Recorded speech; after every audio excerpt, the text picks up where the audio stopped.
कुर्सी पे बैठने वालों को जमीन की अहमियत याद रहे, सच दिखाते हैं हम। सच का सामना में आपका एक बार फिर स्वागत है।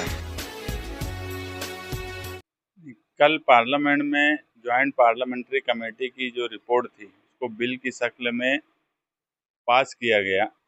एक बात अच्छी ये थी कि जिस तरीके से उस पर बहस हुई, तो ये जमहूरी निज़ाम में इसी तरीके से कोई भी लोकल बॉडीज़ हो, असेंबली हो या पार्लियामेंट हो, इसी तरीके से बातचीत होना चाहिए कि विरोध में रहने वाले भी अपनी बात रख सके और जो पोजीशन में है, इक़्तिदार में है, वो भी अपनी बात रख सके। ये एक अच्छा मैसेज मैं इसको मानता हूँ।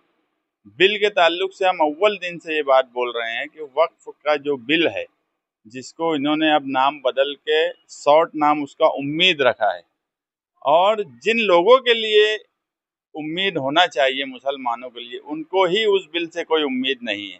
तो ये कहीं ना कहीं इस बिल के ताल्लुक से जिनके लिए बिल है, ना उनसे बातचीत की गई और ना उनको मुतमईन किया गया।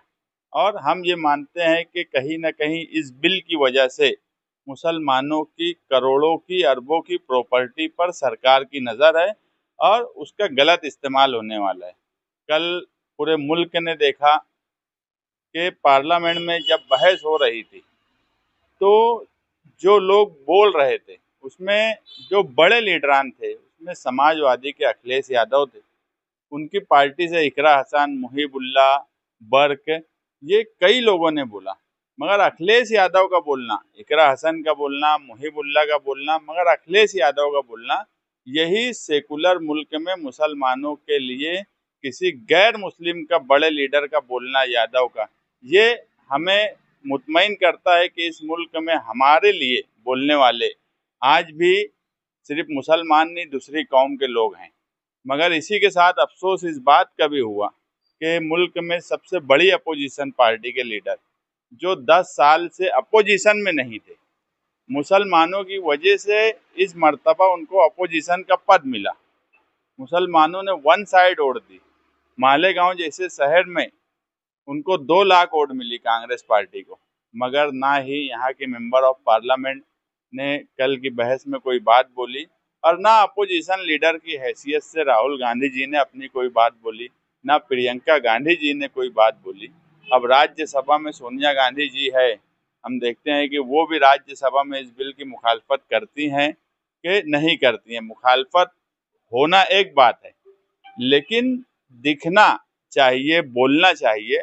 अगर तुम मुखालिफ हो तो वो दिख कर आओ, और नहीं हो तो वो भी दिखने में कोई हर्ज नहीं है।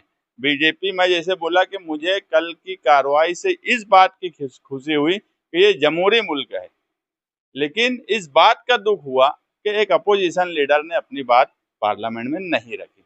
और वहीं हम जिस पार्टी से जुड़े हैं, हमें फख्र होता है कि इस मुल्क में आज़ादी के बाद से सोशलिस्ट नज़रिया, समाजवादी नज़रिया, यही सेकुलरिज्म की अलामत है, यही सेकुलरिज्म की जड़ को हमेशा मजबूत करती रही है।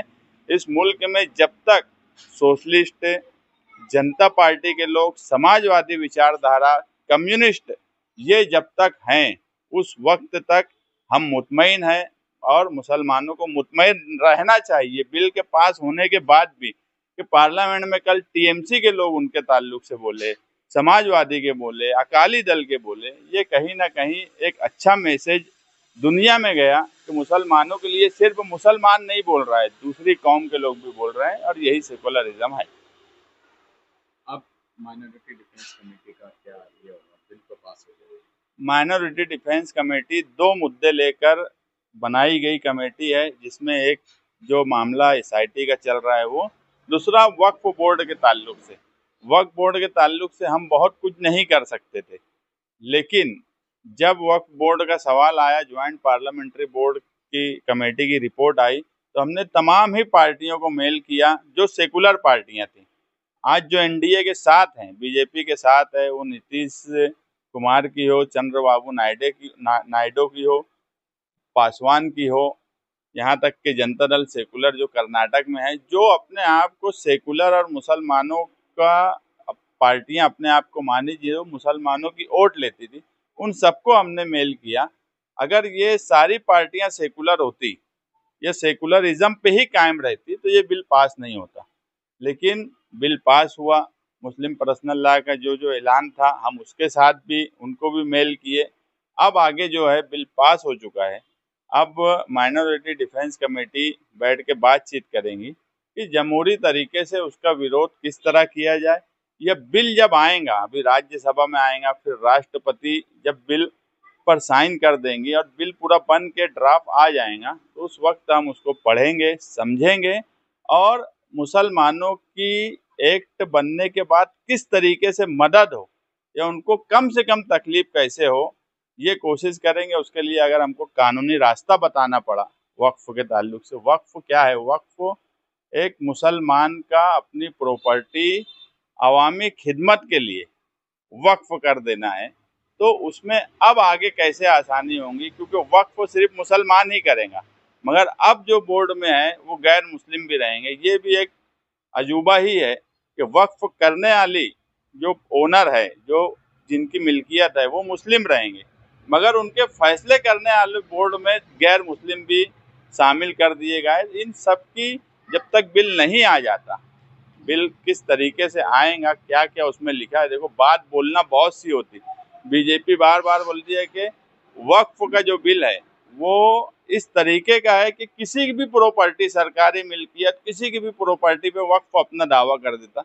ये इससे पहले जो वक्फ का एक्ट था उसमें भी ये मुमकिन ही नहीं है कि मैं अगर किसी चीज का ओनर नहीं हूँ, मेरे बाजू में खाली प्लाट है, मैं ये वक्फ कर सकता कि ये मैं जहाँ खड़ा हूँ ये मेरी प्रॉपर्टी है, मैं यही वक्फ कर सकता। तो ये झूठा प्रोपेगेंडा बीजेपी ने पहले फैलाई कि वक्फ का कानून ऐसा है कि ये लोग किसी की भी प्रॉपर्टी वो कर देते हैं। तो ये मैं ये बोला कि बिल आने के बाद उसको पढ़ के समझना और उस पर रहनुमाई करना आगे माइनॉरिटी डिफेंस कमेटी करेंगी।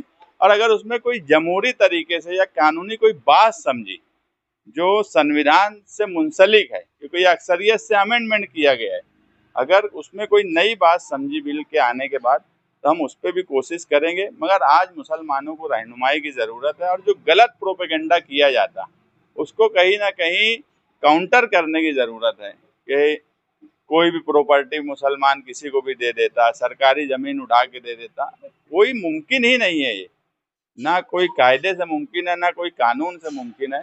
तो ऐसे प्रोपेगेंडे झूठे प्रोपेगेंडे हैं। कल भी मुसलमान अपनी खुद की मिल्कियत वक्फ करता था और आने वाले वक्त में भी अपनी खुद की मिल्कियत वक्फ करेगा। तो माइनॉरिटी डिफेंस कमेटी सारी बातों को, सारी कार्रवाई को देख रही है और उसके बाद बिल जब ड्राफ्ट आएंगे तो हम आगे का लाए अमल तय करेंगे।